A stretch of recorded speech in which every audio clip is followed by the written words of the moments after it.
하나님의 말씀 요한복음입니다. 1장 6절에서 14절까지 보시겠습니다. 요한복음 1장 6절에서 14절입니다. 우리 한 목소리로 같이 읽겠습니다. 하나님께로부터 보내심을 받은 사람이 있으니 그의 이름은 요한이라. 그가 증언하러 왔으니 곧 빛에 대하여 증언하고 모든 사람이 자기로 말미암아 믿게 하려 함이라.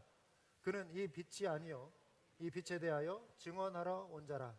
참 빛 곧 세상에 와서 각 사람에게 비추는 빛이 있었나니 그가 세상에 계셨으며 세상은 그로 말미암아 지은 바 되었으되 세상이 그를 알지 못하였고 자기 땅에 오매 자기 백성이 영접하지 아니하였으나 영접하는 자 곧 그 이름을 믿는 자들에게는 하나님의 자녀가 되는 권세를 주셨으니 이는 혈통으로나 육정으로나 사람의 뜻으로 나지 아니하고 오직 하나님께로부터 난 자들이니라.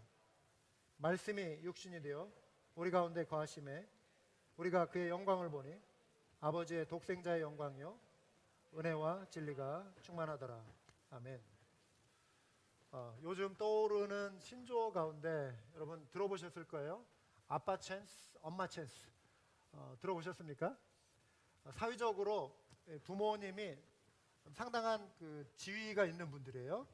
재력도 있고 또 높은 관직에 있고 혹은 대학 교수이거나 아무튼 영향력이 있는 그런 분들이죠. 그런데 그 자녀들이 이 부모의 그 영향력에 의해서 어떤 정식 이런 루트가 아닌 좀 이렇게 부모의 뭐라고 할까요? 그 힘을 얻어서 약간 변칙으로 도움을 받아서 대학에 입시도 잘하게 되고 혹은 사업하는 자녀라면 부모가 이렇게 흘려준 정보로 인해서 돈을 막 이렇게 많이 벌게 되는 그런 어떤 부당 이익을 취하거나 혹은 좋은 직장에 취직하거나 하는 등등의 특혜를 누리는 거, 이거를 아빠 찬스, 엄마 찬스라고 이렇게 합니다. 여러분, 이 소위 말해서 이제 부모의 백이 없는 이런 사람들 같으면 이러한 경우에 좀 화가 나겠죠. 나는 열심히 노력해도 다른 사람이 정말 뭔가 백이 있어 보이는 그 친구들이 툭툭 치고 가니까 별로 노력도 하는 것 같지 않은데 좋은 기회를 잡고 가는 걸 보면은 마음이 많이 힘들겠죠. 이처럼 이기적인 욕심이나 자기 희생이 없는 이러한 삶, 그 또 힘을 남용하는 이러한 아빠 찬스, 엄마 찬스는 사회적인 문제를 일으키게 되는 것이죠. 그런데 여러분, 좀 긍정적인 측면에서도 아빠 찬스, 엄마 찬스가 있어요. 신앙의 좋은 본을 보여주는, 또 사회적으로 열심히 성실하게 살아가는 그 부모님이 어떤 영적인 측면에서 또는 어떤 정신적인 측면에서 좋은 교훈을 남겨주는 그런 가정들. 그래서 부모로부터 성실함을 배우고 또 섬김의 삶을 배우고 자기 희생적인 삶을 배우는 자녀들이라면 그런 측면에서는 아빠 찬스, 엄마 찬스, 이거는 좋은 것이죠. 신앙적인 측면에서 여러분, 하나님 찬스라고 하는 게 있어요. 하나님의 은혜로 하나님과 원수되었던 우리가 이제 예수 그리스도를 통해 하나님의 자녀되는 놀라운 특권을 누리게 되는 것, 이거는 하나님 찬스가 되는 것이죠. 하나님을 아버지라 부르게 되는 그런 놀라운 영적인 측면에서 하나님 찬스, 이 하나님 찬스를 우리 모두가 누리게 된 줄 믿습니다.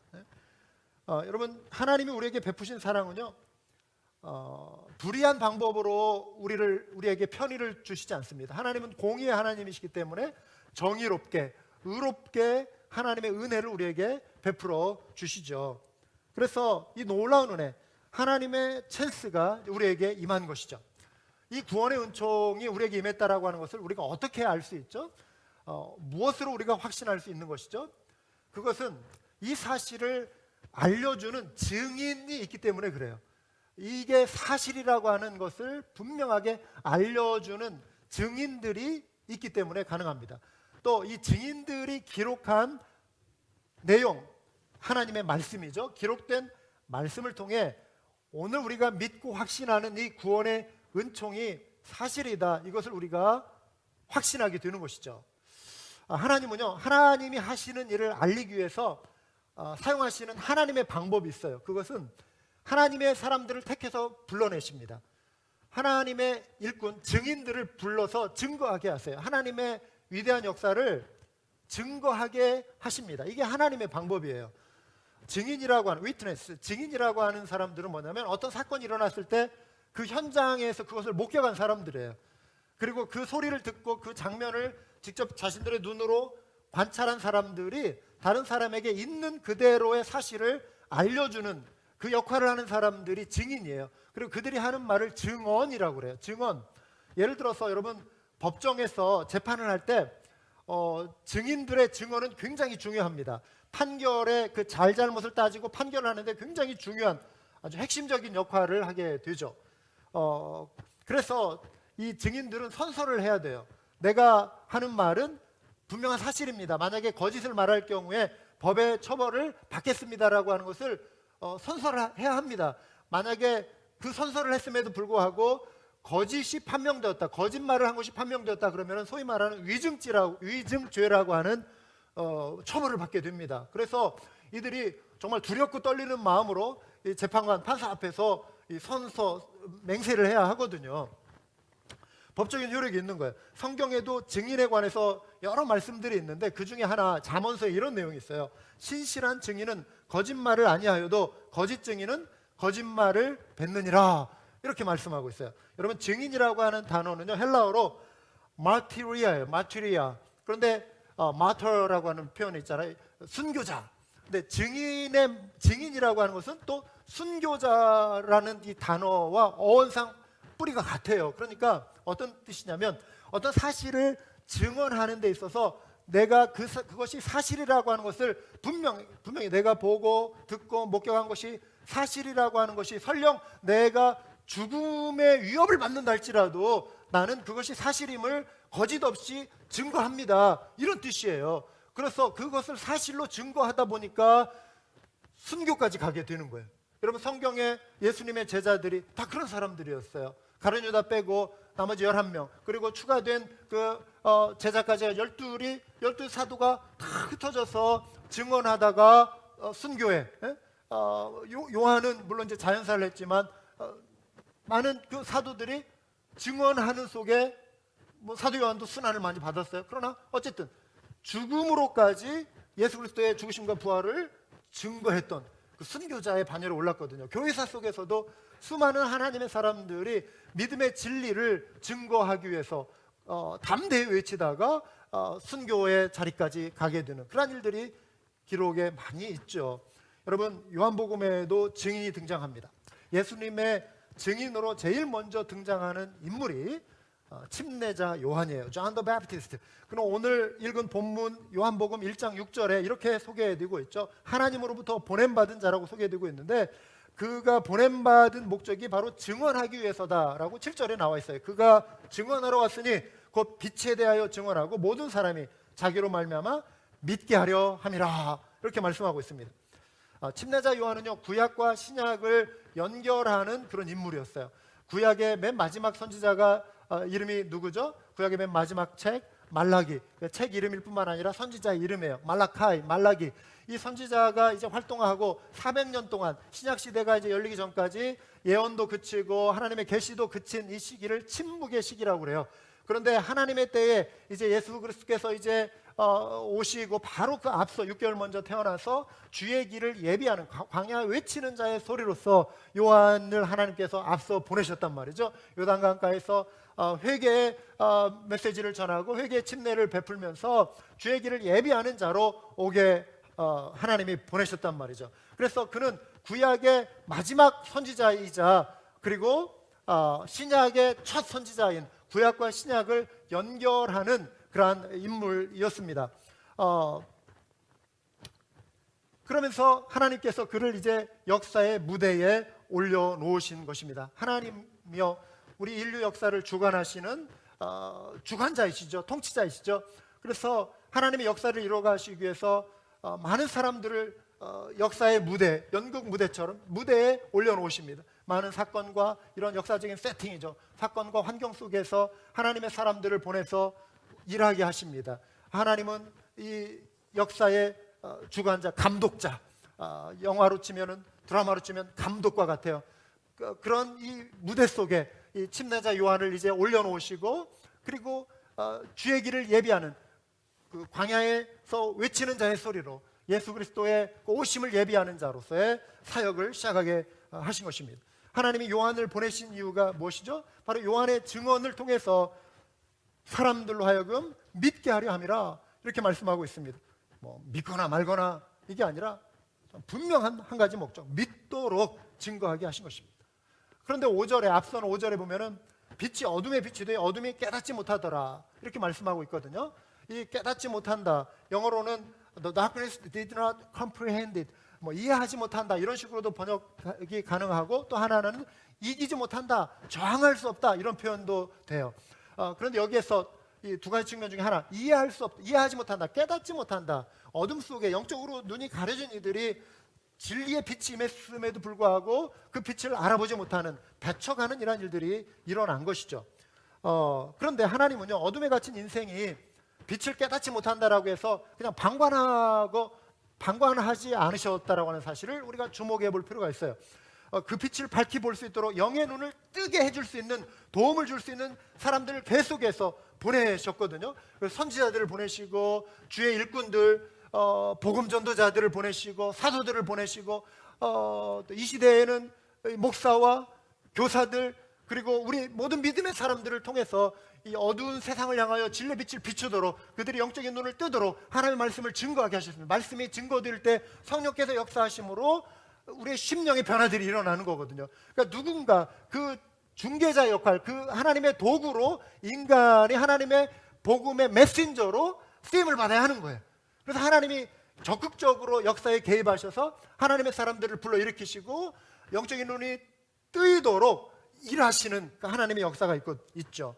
그래서 증인의 역할이 바로 이런 것입니다. 근데 증인의 역할은 증거하는 대상을 분명하게 보여주는 역할입니다. 증인은요, 주인공이 아니에요. 그냥 보조 역할이에요. 그림자예요. 증거하는 대상. 그래서 8절에 그는 이 빛이 아니요, 요한은 이 빛이 아니라는 것입니다. 이 빛에 대하여 증언하러 온 자라. 물론 우리가 더 이후에 살펴보겠지만 침례자 요한을 통해서 배울 수 있는 교훈이 참 많아요. 가장 중요한 교훈 중에 하나는요, 그가 철저히 참 빛 되신, 정말 역사의 주인공이신 예수 그리스도를 온전히 드러내는데 최선을 다한 인물이었다라고 하는 거예요. 요한은 그런 인물이었어요. 이미 요한은요, 그 지역의 지역사회에 유명 인사가 되어 있었습니다. 이미 영적으로 막강한 영향력을 가진 인물이었어요. 많은 사람들이 이 자가 오시기로 한 그 메시아가 아닌가라고 오해할 정도로 요한의 명성과 요한의 영향력은 아주 엄청난 그런 상황이었습니다. 큰 영향력을 갖춘 인물이었어요. 그에게 다가와서 말씀을 듣고 배움을 얻으려고 했습니다. 인기가 아주 높았습니다. 그런데 요한은 사람들이 자기를 막 이렇게 받들어주고 자기에게 몰려오고 그러면서 막 인기가 있는 이것을 이용하지 않았어요. 그것을 이용해서 막 자기의 인기 영합해가지고 뭐 사람들 앞에서 막 그런 어떤 명예를 드러내고자 하는 그런 욕심이 없는 사람이었어요. 철저히 요한은요, 자기 자신이 누구인지를 알았어요. 자기가 어떤 역할을 해야 할지를 분명히 알고 행동한 인물이었습니다. 그 부르심을 분명히 알았어요. 그렇기 때문에 자기가 취할 것이 무엇이고 취해서는 안 될 것이 무엇인가를 구분할 줄 아는 사람이었어요. 요한의 사명은 뭐냐면 참빛 되신 그리스도 예수를 증거하는 일. 우리가 이제 뭐 요한에 대해서는 좀 더 구체적으로 다음에 좀 살펴보겠는데요. 여러분, 이 시대에 우리가 행하는 사역도 증인의 역할입니다. 우리는 결코 우리가 역사의 중심에 어떤 우리의 활동 반경의 주인공이 되려고 해서는 안 돼요. 우리가 예수님 때문에 우리가 이 자리에 설 수 있는 거고, 저도 예수님 때문에 우리가 때로는 우리가 뭐 스팟라이트를 이렇게 받을 때가 있어요. 그런데 조심해야 돼요. 이 시대에 유명한 목사님들도 많고요, 뭐 훌륭한 선교사님들도 많이 계시고 인기 있는 유명한 그리스도인들도 사실 많아요, 이 시대. 그런데 정말 조심해야 돼. 우리가 드러낼 수 있는 이 빛은요, 사실 아무것도 아니에요. 또 우리가 마치 뭔가를 드러내는 것처럼 오해해서도 안 되는 것입니다. 내가 마치 썸바디가 된 것처럼, 사실 예수님 때문에 내가 어찌 보면 어떤 역할도 감당하고 하는 건데, 어느 순간 예수님을 내 뒤로 살짝 밀어내버리고 내가 오히려 예수님의 영광을 차지하고 싶어하는 그런 인간의 그런 욕심이 작용할 수 있거든요. 얼마든지. 이거 정말 조심해야 합니다. 우리는 아무것도 아닌 존재라고 하는, 오직 우리의 존재는 예수 그리스도를 드러내는 일에 관심이 있어야 한다라고 하는, 이게 우리의 존재 이유가 되어야 함을 믿습니다. 그래서 예수 그리스도를 높이고 드러내는 모든 그리스도인이 바로 이 증인의 사명을 감당하고 있다라고 하는 이 사실을 망각해서는 안 되는 것입니다. 우리 인생이 드러내는 어떤 빛이 마치 우리가 잘해서 이렇게 얻어지는 것처럼 생각하는 순간 우리는 하나님의 영광을 가로채는 거예요. 요즘 어떤 분들이 연예인과 같은 목사 이런 표현들을 쓰더라고요. 이거 정말 때로 두려움이 있어요. 연예인은 인기에 영화만, 인기에 먹고 인기에 죽는, 그게 연예인이거든요. 근데 어느 글에서 날카롭게 그들 지적하더라고요. 이거 조심해야 돼. 여러분, 빛이 세상에 임했을 때, 여러분 그 빛은 어떤 특정한 몇 사람만을 위해서 비추인 빛이 아니었죠. 하나님께서 빛을 비추실 때 성경에 보면은 9절에 각 사람에게 비추는 빛이라고 말씀합니다. 참 빛, 곧 세상에 와서 각 사람에게 비추는 빛이 있었나니, 하나님은 모든 사람이 구원을 받고 진리를 아는 데 이르기를 원하신다라고 말씀하고 있습니다. 이게 하나님의 마음이에요. 그래서 열방에 나아가 복음의 빛이 전해지도록 하나님이 사람들을 보내시는 거예요. 그 파송을 받고 강을 건너, 대륙을 건너, 바다를 건너, 그 삶의 낮은 자리에, 어려운 형편에 있는 자리에 삶의 편안함을 내버려 두고 뒤로 하고 복음의 일꾼들이 나가서 하나님의 나라를 힘있게 세워가는 것이죠. 여러분, 차별 없이 하나님은 구원의 빛을 모든 사람에게 비추시죠. 그래서 하나님께서 이 어둠 가운데 있는 세상에 밝은 빛을 비추시고 친히 그 빛이 이 세상에 찾아오신 거예요. 참빛. 그리고 이 세상에 머물러 계신 것입니다. 사랑하는 여러분, 하나님은 열방의 하나님이십니다. 온 인류에게 구원자가 필요합니다. 우리 한국 사람만 구원자가 필요한 게 아니고, 미국 사람만 구원자가 필요한 게 아니고, 하나님 눈에 보실 때 캐나다 사람만 이렇게 귀해 보이는 게 아니고, 영국 사람만 귀해 보이는 게 아니고, 하나님 눈에는 전 인류의 모든 사람이 다 귀한 존재예요. 모든 생명이 하나님 눈에 보실 때는 차별 없이 대하시는 하나님의 은혜가 있어요. 우리 인간은 사람들을 차별하지만 하나님은 절대로 외모로 사람을 차별하지 않으십니다. 하나님께는 모든 생명체가 소중해요. 그래서 이 하나님의 마음을 우리가 알고 증거해야죠. 자, 빛이 이 땅에 임했는데요, 그 빛에 대하여 이 세상은 두 부류로 반응을 합니다. 첫 번째 부류는 그 빛을 알지 못하고 거부하는 사람들, rejection, 거부가 있었어요. 그가 세상에 계셨으며 세상은 그로 말미암아 지은 바 되었으되 세상이 그를 알지 못하였고 자기 땅에 오매 자기 백성이 영접하지 아니하였으나. 배척했다 그랬습니다. 여러분, 혹시 어릴 적에 음악 시간에 배운 노래 가운데 그 최영 장군 노래 혹시 기억나십니까? 황금을 보기를 돌같이 하라. 기억나시는 분 한번 손 한번 들어보세요. 이정희 집사님 혹시 기억 안 나세요?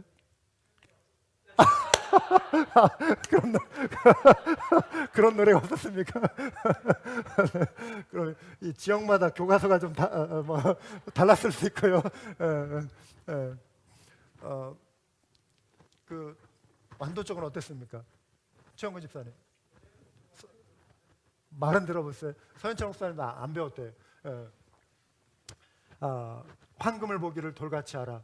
이게 뭐냐면 이제 장군이었잖아요. 고려시대에 장군이었잖아요. 그러니까 관직의 아들이 이렇게 오르니까 아버지가 아들에게 이렇게 교훈을 이렇게 하신 거예요. 그러니까 이 관직에서 나란 일을 하는 사람은 뇌물 같은 데 이런 거 눈 돌리면 안 된다. 그러니까 누가 황금 덩어리 갖다 주면서 잘 봐달라고 할 때 그런 유혹에 넘어가면 안 된다.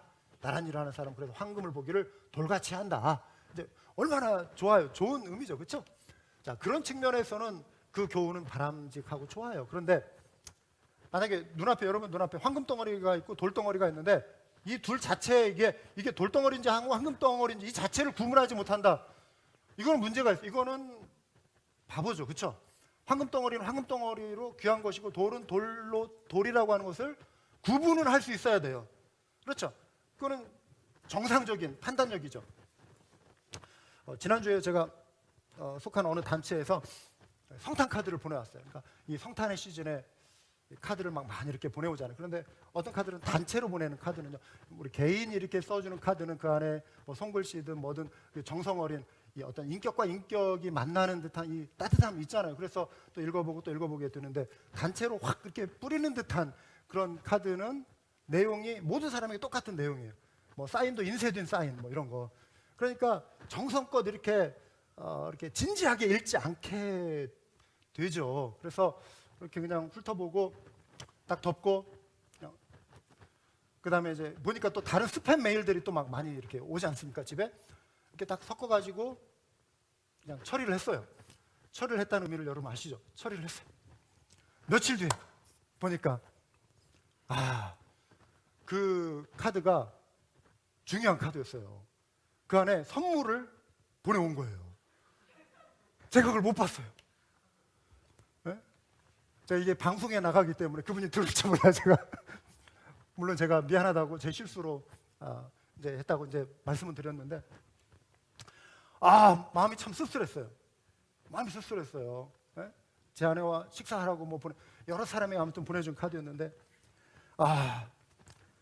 여러분 뭐 자세히 살펴보지 않은 저의 뭐 실수로 이렇게 잃어버린 거. 근데 살면서 우리는 종종 이런 실수를 할 수가 있어요. 가치 있는 것을 가치 있게 여기지 못하고 분별하지 못하고 이렇게 슉 넘길 수가 있는 것이죠. 그래가지고 막 제가요, 그날 막 놀래가지고 가가지고 이 마스크 끼고 장갑 끼고 막 쓰레기 막 버리고 음식물 쓰레기채, 뭐 종이채 막 이렇게 있는 거 막 2개를 막 다 찾았거든요. 없었어요. 그 전에 이미 버렸더라고요. 차는 이미 다 떠나고 금요일날. 여러분 살면서 우리가 이런 종종 이런 좋은 기회를 참 놓치는 경우가 생기는데 뭐 쓸쓸해도 이미 이제 좀 시간이 지나면 어떤 것들은 그냥 잊혀져요. 그 당시에 씁쓸함과 지금은 달라요. 지금은 이제 좀 포기했기 때문에 괜찮아요. 그런데 살면서 오랫동안 가는 그 후회 이런 거 있죠. 내가 그때 그 좋은 기회를 내가 정말 무가치하게 여기고 그냥 차내버렸구나, 놓쳤구나.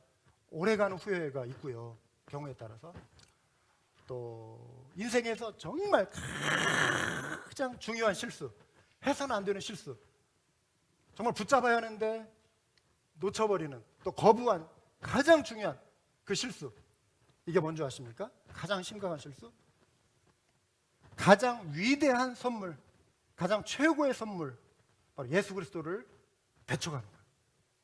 생명의 구원자 예수 그리스도를 배척하는 거예요. 다른 거는 잃어버려도 괜찮아요.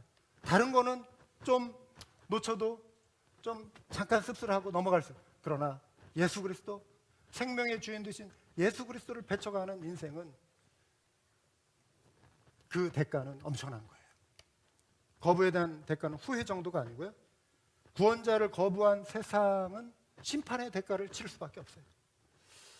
하나님이 그 아들을, 그 참빛을 모든 사람이 에게 비추이도록 강렬한 빛으로 다가왔는데, 증인들을 통해서 증언하게 하셨는데, 기록된 성경 말씀을 통해 읽게 하셨는데, 들려주게 하셨는데, 그리고 교회 안에서도 만약에 10년 교회 생활을 했어도 10년에 1년에 내가 뭐 40주만 교회를 출석하고 50주만 출석했어도 400회 이상 500회 이상 들은 예수 그리스도 복음의 말씀인데, 그 수백 번 듣는 그 교회 속에서 여전히 예수 그리스도가 그냥 내 마음에 주인으로 확 꽂히고 다가오지 않고 빛나가는 화살처럼, 아니면 내가 그냥 방패로 그냥 계속 막을 게 따로 있지. 그냥 진리를 거부하고 이건 받아들여야 돼요. 안 아파요. 그런 화살은 맞아야 돼요. 생명을 살리는 진리의 빛이 나에게 다가온 거부해서. 이거는 엄청난 실수인 거예요. 엄청난 실수. 사랑하는 여러분, 우리가 이런 어리석음을 범하지 않아요. 합니다. 하나님은 우리 인생을 사랑하셔서 이렇게 아들을 보내시고 증인을 보내시고 말씀을 주셨는데, 그리고 그래서 여러분, 우리가 이 시대에 하나님 이제 이 시대에 우리를 이 증인으로 삼아주셨기 때문에 우리 이웃에게 신실한 증인이 될 사명이 있는 것입니다. 자, 첫 번째 부류는 그 빛을 알지 못하고 거부하는 사람들인데, 두 번째 부류는 이제 반대예요. 그 빛을 알고 영접하는 사람들입니다. 12절에 영접하는 자 곧 그 이름을 믿는 자들에게는 하나님의 자녀가 되는 권세를 주셨습니다. 여러분, 영접한다는 것은 뭐예요? 믿는 거예요. 믿는 거. 여기서 말하는 믿음은요, 단순히 뭐 예수님에 관한 지식을 얻는 거, 이게 아니에요. 예수님에 대해서 우리 모두는 어느 정도 알고 있어요. 예수님이 뭐 하나님의 아들이시다? 이거 아는 거? 그럼 이제 나 구원받았다? 이거 아니에요. 여기 믿음이라고 하는 것은 예수님에 관한 어떤 지식을 내가 좀 소유하고 있는 거, 이게 나를 구원하지 않습니다. 여러분, 오해하지 마십시오.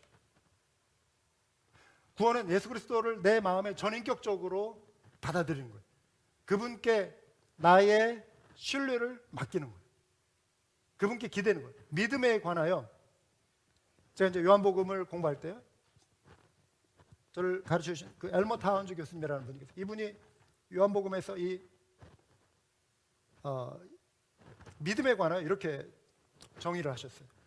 신뢰를 자신에게서 구원자로 완벽하게 이동시키는 것이다.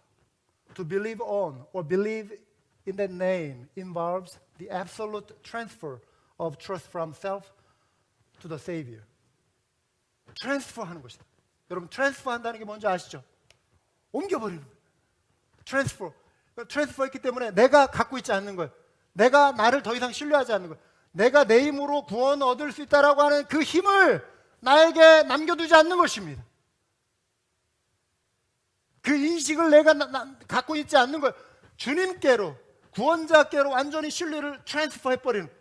예수 그리스도 그 이름에 구원이 있음을, 그 신뢰를 온전히 예수님께 맡기는 거예요. 이게 믿음이라는 거예요. 이게 구원 얻는 믿음이에요. 여러분, 지금처럼 구글 맵이 없을 때요, 여러분 그전에도 여러분 운전하셨잖아요. 지금 생각해보면 어떻게 우리가 이렇게 운전하고 살았지 싶을 때가 종종 있잖아요. 신기해요. 그렇죠? 어떻게 이런 길들을 우리가 찾아다녔지? 구글 맵.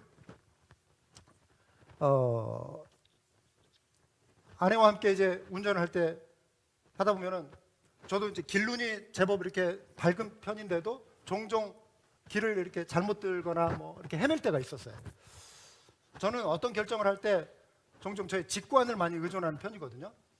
어떤 좀 그래요. 제가 그냥 뭐 예를 들어서 어떤 물건을 조립해야 한다면 매뉴얼을 먼저 읽잖아요. 저는 문학적 한번 해보려고 그래요.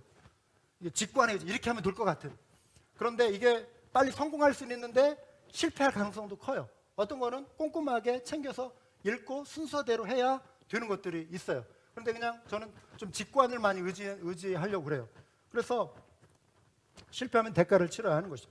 오래전에 제가 어느 한국 지방 도시에서요, 한국에 있을 때 이제 운전대를 잡고 지방에서 이제 서울을 향해 가는데, 지방에서 이렇게 지방도로를 따라서 고속도로로 가서 이제 뭐 쫙 올라가야 하는 거예요. 고속도로만 타면 이제 되죠, 뭐.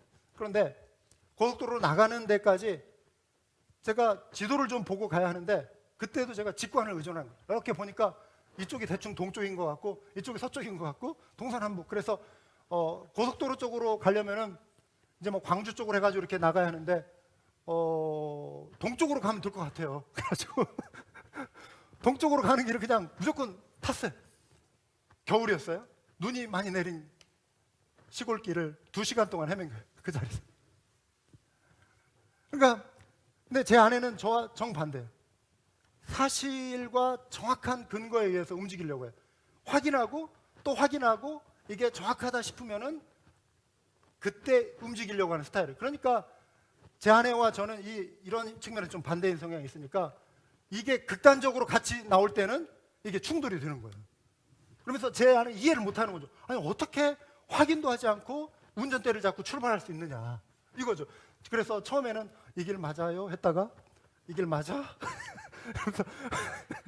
점점 이제 옆에서 막 이제 화가 나는 거죠. 그래가지고 결국은 제가 차에서 내려서, 네, 그 전까지도 뭐 버티죠. 남자의 자존심 있잖아요. 시작을 했는데 버티다가 그래도 이제 안 되니까 내려서 가게 앞에 들려가지고 이 고속도로 나가는 길 어떻게 갑니까? 묻고 갔던 그 기억이 납니다. 여러분 요즘 구글맵 얼마나 좋아요? 미국 전역에 뭐 골목골목 요즘은 정말 신기하죠. 그러니까 우리가 적어도 운전할 때 낯선 길을 갈 때 그 길을 못 찾아갈 것 같은 그런 불안은 거의 없어요. 요즘 같은 경우는. 그러니까 여러분 신뢰에 대해서 지금 제가 말씀드리고 있는데요. 우리 낯선 길일수록 우리는 신뢰를 나 자신이 아닌, 나의 직관이 아닌 구글맵에 맡겨야 돼요. 구글맵이 됐든 어떤 뭐 지도가 됐든 정확한 정보의 데이터를 가지고 있는 쪽에 맡기는 것이죠. 그럴 때 안전하게 움직일 수가 있는 것이죠. 신뢰하는 대상이 나보다 훨씬 뛰어날 때 우리는 평안을 누리게 됩니다.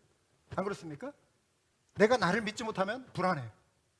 그런데 내가 정말 의지할 수 있는 대상이 그 분야에서 최고의 전문가다?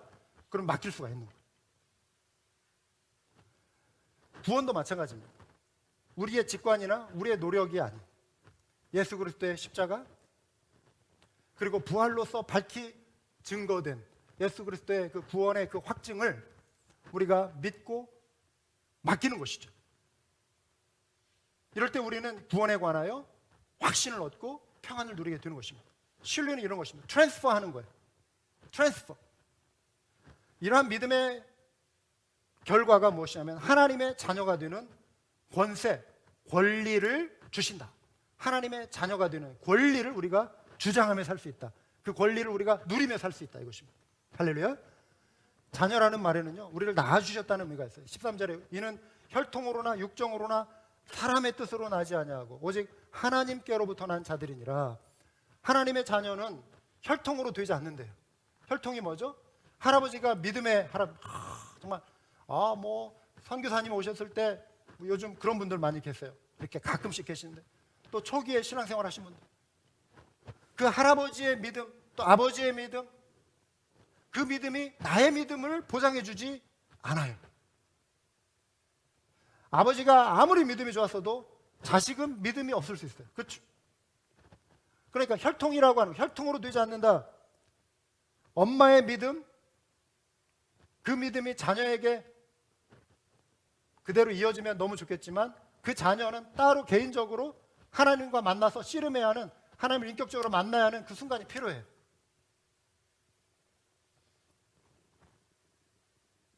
신앙은 유전이 아닙니다, 여러분. 오해하지 마세요. 신앙은 절대 유전되지 않습니다.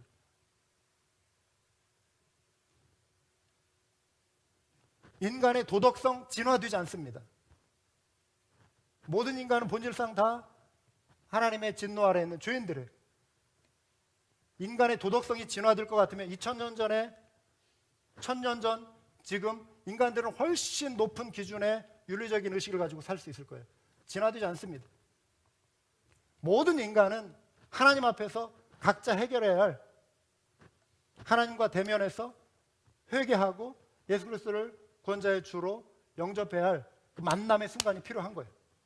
혈통으로 되지 않습니다. 육정으로 되지 않는다. 육정이라고 하는 것은 육체의 의지인데 부부가 자녀 계획을 해서 자식을 낳기로 하잖아요. 야, 여보, 우리 자식 첫 번째 우리 아들 낳읍시다. 예? 아니면 딸 낳읍시다. 딸이면 좋겠습니다. 그런데 그 아들은, 아들 낳으면 아들은 사도 요한 같은, 또 뭐 다윗 같은, 아니면 뭐 여호수아 같은 귀한 믿음의 아들을 우리가 낳읍시다.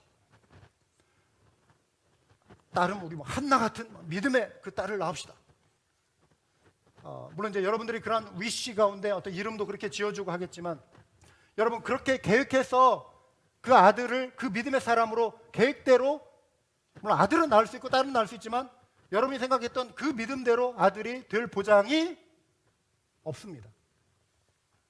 육정으로 되지 않는다. 우리의 계획으로 만들어낼 수 없다 이거예요. 우리가 디자인한 대로, 우리가 계획한 대로 구원받은 거듭난 아들로 태어나게 할 수 없다 이거예요. 사람의 뜻으로 나지 않는다. 이건 사람은 또 아버지라는, 남편이라는 말로도 번역이 가능합니다.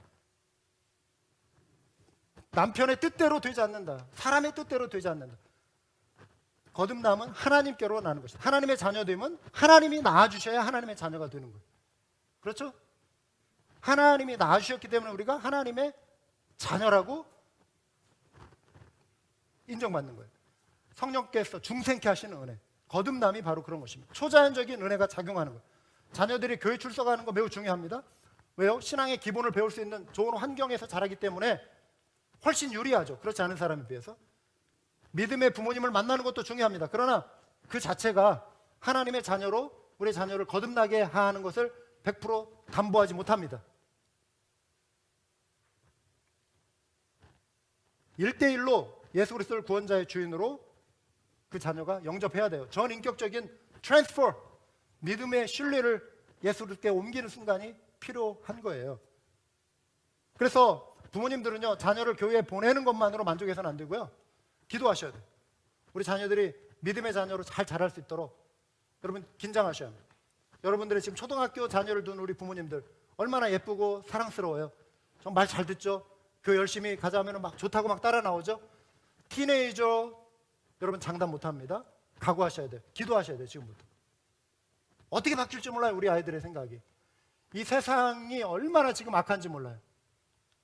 얼마나 이 불신앙의 사상, 하나님을 대적하는 사상을 심어주는지 몰라요.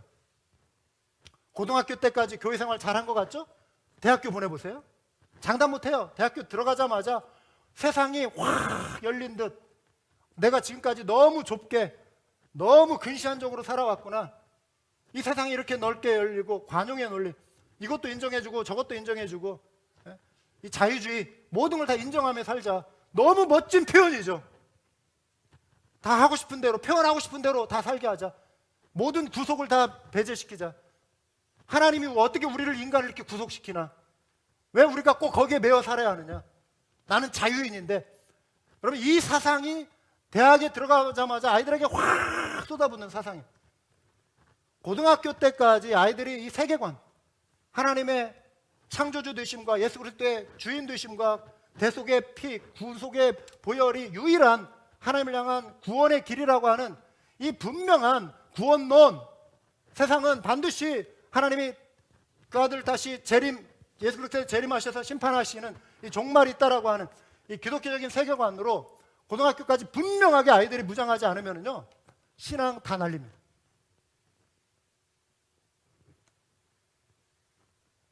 우리 자녀들 여러분 안심해서는 안 돼요. 부모님들이 정말 기도하시고 우리 할머니 할아버지들 손자 손녀들을 위해서 기도해 주셔야 하고, 우리 부모님들 긴장하시고 키우셔야 돼요. 미국이니까 그렇겠지? 유럽은 더하고 한국도 요즘 따라붙는 속도가 대단합니다. 세계화 바람, 글로벌라이제이션, 지구촌화, 뭐 굉장히 빠른 속도로 거의 이제는 같이 갑니다. 뭐 서구화된 영향? 같이 갑니다. 이제는 실시간으로 이 시대가 그렇게 변화됩니다.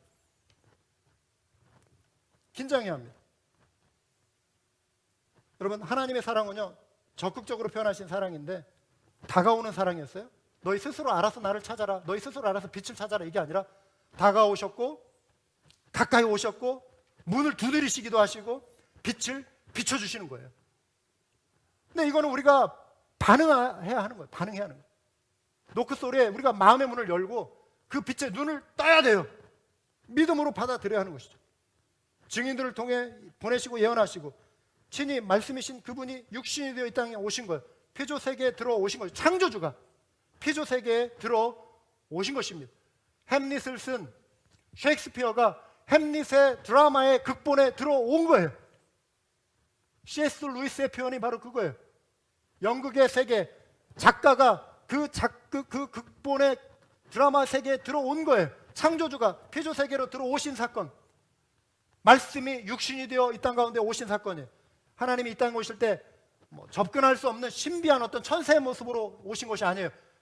막 휘황찬란한 광채를 발하시면서 범인들이 감히 근접할 수 없는 막 그런 어떤 위험을 가지시고 예수님이 막 이렇게 가는 곳마다 막 사람들이 100m 막 떨어져야 하고 막 이렇게 무서워가지고 막 너무 경이로워가지고 근접할 수 없는 그런 모습으로 예수님이 이러면서 다니신 거 아닙니다.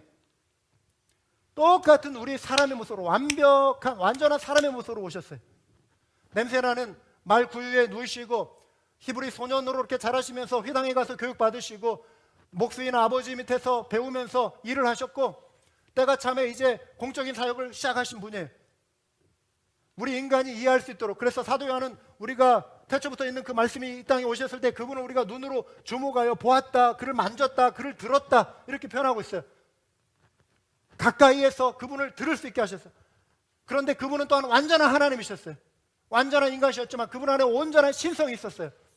이거를 선교학적인 의미로 이 incarnation, 성육신을 가리켜 translation, 번역이라는 말로 표현해요. 번역하다. 여러분, 성경이 기록될 당시에 히브리어와 헬라어, 아람어로 원어로 기록이 되어 있는데요.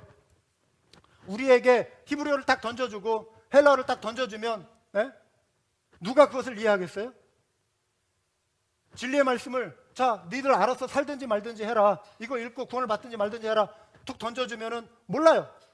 그래서 그 토착민들이 또 선교의 대상자에 있는 나라 사람들이 그 진리의 말씀을 이해하도록 번역의 과정이 있었어요. 그래서 라틴 불게이트 같은 라틴어로 번역시켜준 그런 작업이 있었고 또 독일어로 성경 번역이 있었고 영어로 성경 번역이 있었고 우리 같으면 한국어로 성경 번역이 있었고 그래서 우리가 성경의 본문을 딱 펼치면은 하나님의 진리의 말씀을 우리의 말로 이해할 수 있으면서 그 말씀을 읽고 구원 얻게 되는 거예요. 여러분 뭐 히브리어 원어로 기록된 말씀, 헬라 원어로 기록된 그 말씀을 읽어야 구원 받습니까? 아니에요. 우리는 한국 성경을 읽고 영어 성경을 읽으면서 우리가 이해할 수 있는 언어로 읽으면서 진리를 받아들이고 진리를 믿게 되었고 구원받게 되었어요. 이게 번역의 중요성이에요. Translation. 기독교는 번역 가능한 종교예요. 꾸란처럼 이슬람이 번역하지 못하게 하는 이러지 않아요. 이해할 수 있게끔 우리의 언어로 우리의 문화로 다가오셨어요. 예수님이 그런 분이셨어요. 하나님이 인간이 되신 사건, 이거를 번역의 사건이라고 말을 해요. 번역. 우리에게 다가오셨다라고 적극적으로 우리 곁에 다가오신 것입니다. 사랑하는 여러분, 서두에 아빠 찬스, 엄마 찬스 말씀드렸죠. 자, 독생자 예수 그리스도를 영접함으로 우리가 하나님의 자녀가 되었죠.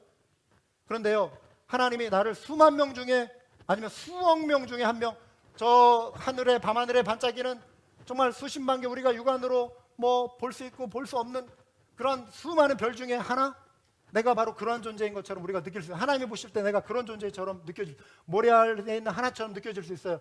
하나님이 귀하게 뭐 옮겨다 오시니 모래알이긴 하지만 그 안에 나는 별로 드러나지 않고 별로 표시도 안 나는 존재. 뭐 하나님 나라 안에는 있지만 이 방 안에는 있지만 뭐 그냥 수많은 모래알 중에 하나처럼, 그래서 하나님에게 나의 존재감은 별로일 것 같은, 혹시 그런 느낌 갖지 않으십니까? 여러분 그렇지 않습니다. 하나님 보실 때는요 마치 지구상에 내가 단 한 사람인 것처럼 하나님이 우리 한 사람 한 사람을 그런 눈으로 살피심을 여러분 믿으시기 바랍니다. 여러분 하나님이 우리의 기도를 공사다망하신 하나님께서 내 기도 과연 들으실까? 들으십니다. 살피십니다. 여러분의 마음을 살피십니다. 여러분과 1대1로 만나서 대화 나누시듯 우리의 마음을 살피시고 우리 형편을 아시고 우리를 지키시고 인도하시는 하나님, 지구상에 단 하나뿐인 하나님의 아들인 것처럼 하나님의 딸인 것처럼 나를 여기시고 우리 한 사람 한 사람을 그러한 눈동자로 바라보고 계심을 여러분 믿으시기 바랍니다. 그래서 우리는 하나님 찬스를 사용할 수가 있는 거예요. 나를 그렇게 귀히 여겨주시기 때문에, 나를 1대1로 만나주실 수 있는 하나님이시기 때문에 내가 하나님을 아버지라 부르며 하나님의 찬스를 사용할 수 있는 존귀한 존재, 하나님 보실 때 값주고 사신 예수 그리스도의 보혈의 피로 맞바꿔 주신 그런 존재로 우리를 바라보시고 구원해 주신 분이시라고 하는 것입니다. 그 하나님의 찬스를 우리가 사용할 수 있어야 돼요. 코비드 위험 속에 우리 지난 한 해 동안 많이 어려웠지만 그래서 하나님 신실하신 하나님께서 오늘날까지 지금껏 우리를 지켜주셨습니다. 사랑하는 여러분, 어려움 가운데 고난 중에 위기 중에도 신실하신 하나님을 더 의지하시기 바랍니다. 하나님 찬스를 사용하시기 바랍니다. 매 순간 하나님 찬스를 붙드시기 바라요. 하나님 도와주세요. 하나님 함께 해주세요. 하나님이 함께 해주셔야 합니다. 하나님 도와주십시오. 외치는 게 바로 하나님 찬스예요. 하나님 찬스를 이용하는 거예요. 올 한 해 하나님은 크신 은혜로 우리를 지켜주셨죠. 2021년 새해에도 변함없이 우리 모두 하나님 찬스를 사용합시다. 왜요? 하나님의 자녀가 되었기 때문에. 영접하는 자 곧 그 이름을 믿는 자들에게 하나님의 자녀되는 권리를 주셨으니, 권세를 주셨으니, 우리가 그 권리를 부여받았기 때문에 하나님 찬스를 담대히 사용함으로 주님과 동행하는 우리 모든 믿음의 가족 한마음 교우 여러분 다 되시길 주님의 이름으로 축원합니다. 기도하시겠습니다.